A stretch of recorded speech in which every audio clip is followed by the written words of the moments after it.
Hello, and welcome back to Long Shot Ballerinas, a podcast for adults pursuing excellence in ballet.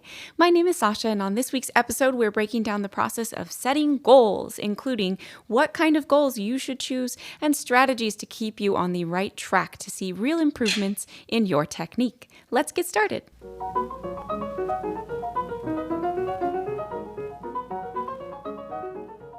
While goal setting can be an intimidating and confusing process for even the most seasoned ballet dancer, it presents very special problems for adults. Oftentimes, adult ballet dancers don't have the benefit of years of habit forming in their technique and echoes of private coaches in their ears to guide them.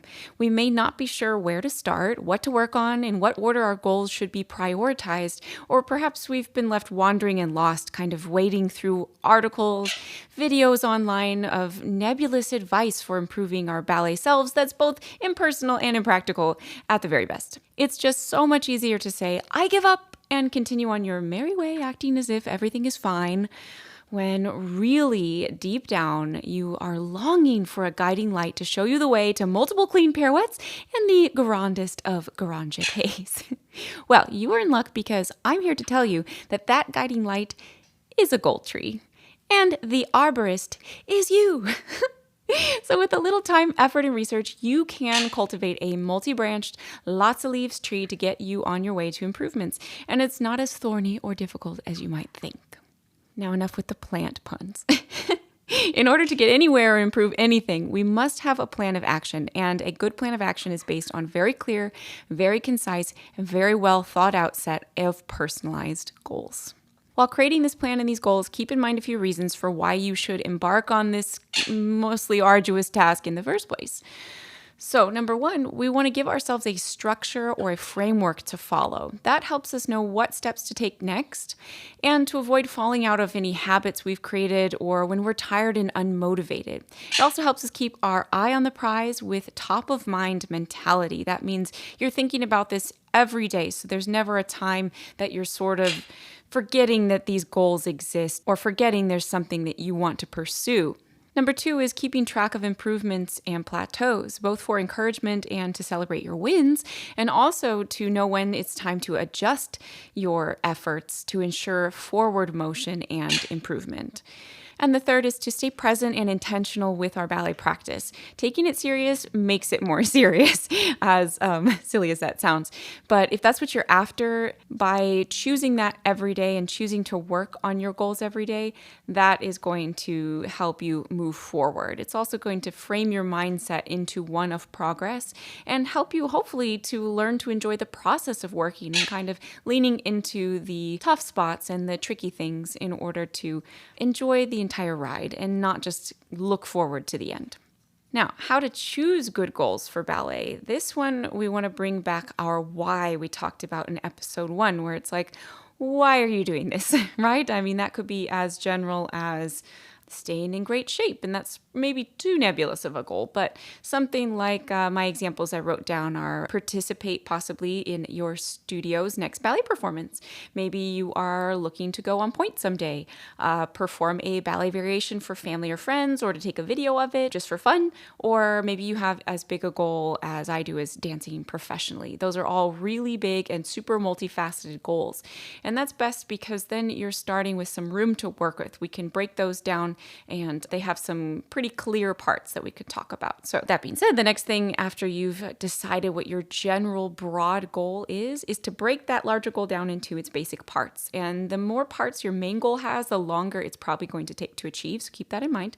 But an example I decided to use a dance performance. So you want to perform on stage with your local studio. So that might be broken into improving your technique, improving artistry and performance quality, and improving your ballet vocabulary or your step rep, which is kind of like when you go to an audition, are you going to be able to execute all the things that they are asking you to do? So, you might need to do a little legwork on this one before we keep breaking it down. You might call your studio, see what parts are available for adults. What is the audition going to look like? That's going to help you kind of move on to the next level on your goal tree.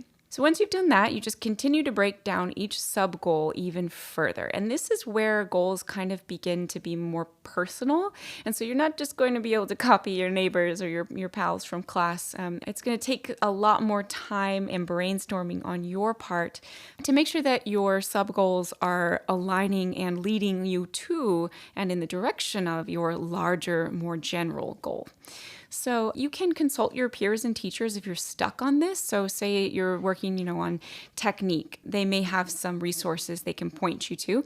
And you can also look at video that you have of your dancing. It's really good to learn how to analyze a video of your dancing so that you can self-correct and self-critique. We kind of talked about that last week.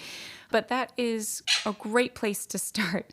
Sorry, this bird is just very chatty today, so hopefully that's not too much barking in the background, but self-critiquing your own video is wonderful. It's a great place to look for things to work on.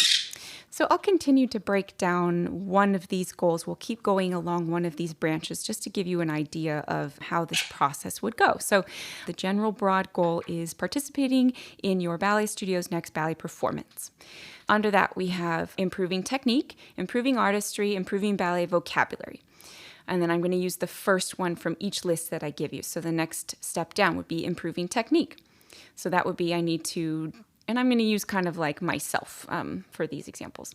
So improving technique, I need to develop more strength, more range of motion, and more attack or more dynamics in my movements themselves.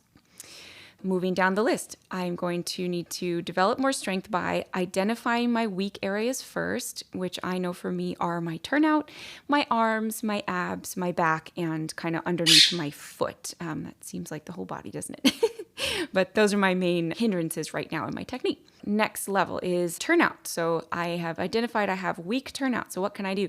I need to develop strength in my hips, my glutes, my deep rotators. I need ankle stability. The next tier down and our final tier down in this example is where we get to the actionable things you can do in order to reach this next level of your goal. So it looks like we went down 6 levels from our main goal all the way down to this, we need to strengthen our glutes, okay?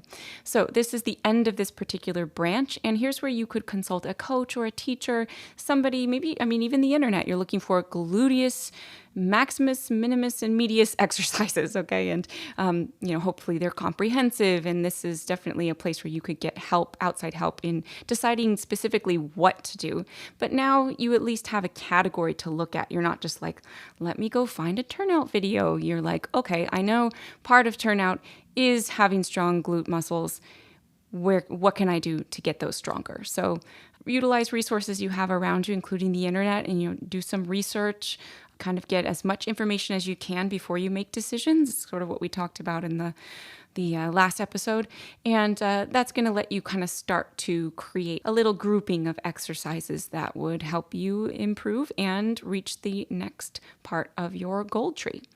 Repeating this process with all offshoots of each goal until you have all things identified is going to get you a really detailed breakdown of what kind of things you need to be working on. It's sort of like you kind of know all of these things in your head, but as soon as you put them on paper and as soon as you're hashing them out individually to see what are the small steps to take in order to progress into these big steps and these big goals, that's going to feel a lot less crazy, because even though you end up with like a lot of tree branches at the end, you can choose 1 or 2 to work on here and there and split those goals up, and having something to follow and look to and show to others if you want for help. That gives your teachers a structure to see where your thoughts are, what you think is possible. They can help you adjust it. But by thinking this way, you're getting everything on paper. It becomes much more solid and much more tangible. And then you can take actions and make changes as you need to in order to achieve your ultimate goal. Now, of course, it also probably feels like, oh my gosh, so much information is sitting in front of me now. What do I do? So we want to do maybe a little bit of organizing, and I have a few ideas for you. You can convert this tree into note card, sorting each facet of your goals, or however you decide to split them on note cards, but sort them all by commonalities in order to maybe help you find, say, exercises that might be the most efficient in order to prevent overworking a particular muscle or muscle group. So if you've got turnout works, your butt, it works, your hips, it works, your Abdominals, it works. There's so many that's multifaceted, and you don't want to be doing necessarily. You could find motions that are compound motions, like doing deadlifts or doing, things that are in the cross-training realm and not just ballet-focused exercises, but things that are compound. So you're working a whole group of muscles. That way you're working efficiently. Especially for adults, we have limited time, limited funds, limited resources at times, and the more efficient you can be with working on these goals by combining them, you can get really creative, and then you're kind of getting a 2-for-1, right? That's amazing. Who doesn't want 2-for-1 on sale? You can also go through and see which might be redundant. For instance, let's see, working on your upper body strength in a ballet setting, the results of that might look really similar to what could come from practicing your port de bras with artistry in mind. Those two things kind of come hand in hand. You can work on both of those at once in one exercise. So while you're repeating your swan arms until your arms fall off, you can be practicing your swan head and thinking like a swan, So that can be another combination. And so having two separate things that work those, again, that could be redundant. So by having all of your information out in front of you on some cards, you can go chuck those in a different pile and say, you know what, I think these two things can be a combination exercise.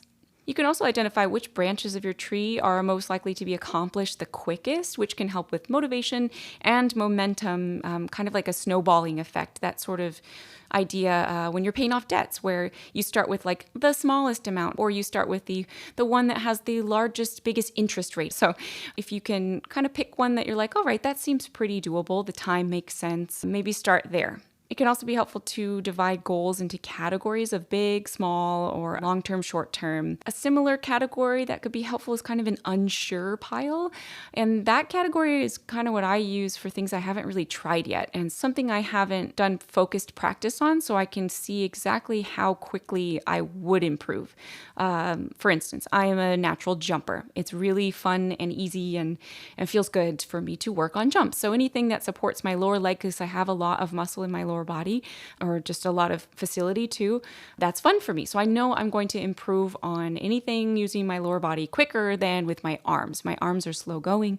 I have spaghetti arms. I don't know why. It's just my lot in life. So that goal I know of using my arms in a more meaningful, impactful way is going to be a lot longer term of a goal than, say, improving my beats. I feel like all I have to do really in class to improve my beats, instant improvement, is just kind of focus on it more. Say, okay, I'm going to cross my thighs today, not my feet. Crossing my thighs, not my feet when you do beats is a really good correction. And I know I can get that instantly. But some you may need to have a little bit of a trial period of trying something out. Say you're not a natural turner, but you really haven't practiced necessarily doing a pirouette or broken it down. And so maybe once you do focus on it, it comes to you really quickly. You just maybe never had the chance to, or a teacher never explained it to you very well. And then in that case, then maybe you discover you are a natural turner and you're like, yay, I can put that in the quick, more short-term goals. So that's something to consider as well, and easy to see once you're kind of making those piles. So keep those 3 categories in mind as you're going through your goal tree. Now for a few tips and tricks for setting and hitting your goals. Number 1, it's very important to keep a long-term view of your goals and stay realistic. Do not expect to be doing a quadruple pirouette next week if you haven't even learned how to releve into passe. Okay?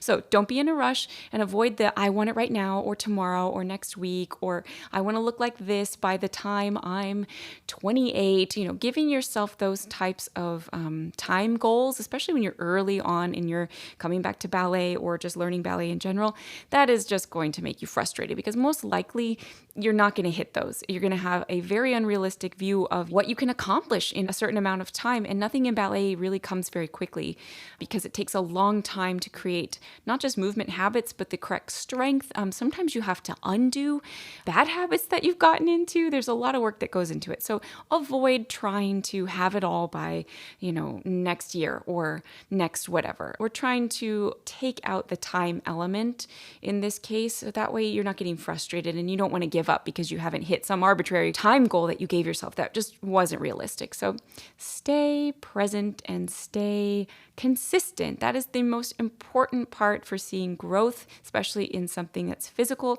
You have to do the practice as often as you can. The more often you can do something, the faster you're going to get those reps in that will help you identify things you're doing wrong, identify things you're doing right, and continue on in a way that's going to keep you improving. Something that I use in regards to this to kind of help me stay consistent and give me like little tiny wins to celebrate as I go to class every week is I employ a method that's called a habit stack. And this comes from James Clear, has a book called Atomic Habits. It's really fantastic. If you haven't read it, it's great. It's amazing. Habits can be hard things for people, especially if you're somebody like me that has a brain that just is like, I don't like habits. I do and I don't. And it's yeah. But the way that I have employed this, I posted about this on my Instagram. I use a habit stack to add calf rises to my daily shower. I shower every day. So while I'm waiting for, I don't know, my skincare to sit on my face or I don't know, maybe I'm washing my face. Usually I'm standing there for a few seconds so that I can focus on this particular exercise. But I do 32 straight-legged rises on each leg while I sing the first 32 counts of Flames of Paris Pas de Coda. Is that the stupidest thing ever? It's the one that goes I sing that and I do up and down and up and down and up and down and maybe a little slower. And that's how I get my rises. And I do my right leg, I do my left leg. If I'm feeling like that was easy, then I'll do it again, or I'll do both legs. Sometimes I add a plie, just kind of depends on what I'm feeling like. But that has skyrocketed my lower leg strength like you wouldn't believe. It seems so silly. And you gotta be careful. Like if you're someone who's maybe a little wobbly still on releves, don't do that. And I hold on to the shower wall. Like, be smart about it. And anything that you try is at your own risk. I'm not telling you to do this, but I use that as a place to add more exercise in my day. And it doesn't require me to set aside an extra block of time to do rises. I don't have to stop anything that I'm doing. I'm already there. And so I've been doing that consistently, I guess most of this year. But yeah, something like that. You could do that with, I'm trying to think what else, maybe with some stretching, maybe while you're putting dishes away, you're sorting the silverware, find little spots in your day where you can stack on a new habit to a habit you've already got. So that's the concept of habit stacking, is you're not creating something else for your brain to remember. It's a trigger. So when I get in the shower and I'm staring at the wall, I'm like, oh, time to do my rises. And I never miss. I never forget them because it's such a habit now that I've been doing. But it was so much easier to integrate that exercise onto that thing I do every single day without fail than it is, it was for me to try and schedule in some more point time. I'm really bad at that. It's something I'm working on, but try something like that in your life and see how that changes for you. Also, don't overschedule yourself. This is a really beginner's pitfall, I would say. Not beginners, but like anytime you've suddenly got the urge to get back into ballet, or you get the urge to get back to the gym, right? Here comes January 1st. Everybody likes to do, a New Year's resolution. And then they go to the gym, they go super, super hard, and then they can't walk the next day. And then they're like, oh, well, I guess I need a week off. And then look what they've done to themselves. They're miserable. They didn't have a good time. They took advantage of, a momentary spark of motivation, but they kind of burnt themselves out so quickly that they weren't able to get that consistency in. So if you become overwhelmed at the beginning of your process or any time in the process, that's going to increase your chances of feeling like you want to give up, or you just need to take a long time break. And then, for adults, we take longer to get back into things because our bodies are just older, I don't recover like I did when I was 15 and 16. So I know that if I take more than 2 or 3 days off, I'm going to be feeling it. And I don't want to feel like that. I don't want to feel like I'm getting set back. I want to keep feeling like I'm improving. So in that case, just kind of slow and steady. Again, it's don't be in a rush. Slow and steady wins the race. That being said, there are some days that you're probably just not gonna want to do it. And on those days, it's time to assess how you really feel and look at that day in the context of the rest of your week or even your month. Sometimes it's just a little push that you need. You just need to put the gym shoes on, put the leotard on, see how you feel, and then decide. But other times, you need to know that, okay, wow, look what I did this whole week. I had, crazy time at work. I actually did get a lot of ballet classes in. And while I feel like I should be doing something today, maybe your body's saying, yo, you just had 5 days of craziness. Take the day off. And at that point, that's the best thing that you can do for yourself. So that way, the following day, you can go, oh, I woke up. I had a great rest day. I got, I did some things I needed to get done that didn't have to do with physicality. Maybe I caught up on my housework. That's what I do. I do my laundry, and then you can step back into it feeling good because you gave your body some time to adjust. And that could be any time from 2 to 3 days. Maybe you work really, really hard for 4 days and you take 3 days off, or it's variable as you go along, whatever is right for you. But look at each day relative to the rest of the time kind of surrounding it, including what you have coming up in the week. As I get closer and closer to, I have about 3 weeks till my first performance of the year, and I'm starting to evaluate, all right, I'm probably not going to go as hard next week because I want to make sure that I'm kind of polishing my performance quality and my technique as opposed to just working on like brute strength. So I will probably not overload my muscles as much when I get into the week before my performance. So that is, I think, probably maybe the best advice is just keep a healthy relationship between the rest of your life and these goals. Yeah. Wow. Hopefully this doesn't end up being too long. But yes, I guess to conclude, just choose yourself and your goals every day. Make an intentional choice, like we mentioned at the start of this episode, to choose those things because you want to do them, not because you think that you should. If you think that you should, that's a thing to reevaluate on its own. Journal on that. Talk to your therapist on that one, because if you're not doing this for yourself, why are you doing it? Why do you want to dance if it's not for some personal positive gain, right? Keep sight of the finish line. Reassess everything frequently. Ooh, I could talk more on that one, but I won't.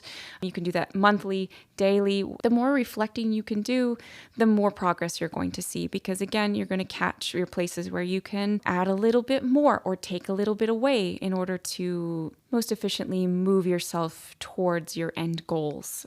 Keep that reassessing mentality so that you're never just doing something just to do it. There's got to be a reason why you're doing those relevés. Is it to get on point? Is it to be able to turn better? Cool. Then that's going to help you remember to do those things too. So the more you reassess, the more you're using your time wisely. And then lastly, I just want to give you a couple of resources. These are going to be links down in the show notes as well. I have a couple of podcasts for you to listen to if you are interested in hearing more about science on goal setting. I will say that this episode is based on, a lot of my own experience and anecdotes and distillation of resources I have taken in and listened to. But these two things are, could really help you. So the first podcast is called Huberman Lab, and his name's Dr. Andrew Huberman. And the one I'm linking to you is the Goals Toolkit, How to Set and Achieve Your Goals. Yay! Kind of sounds like this, but way more detailed.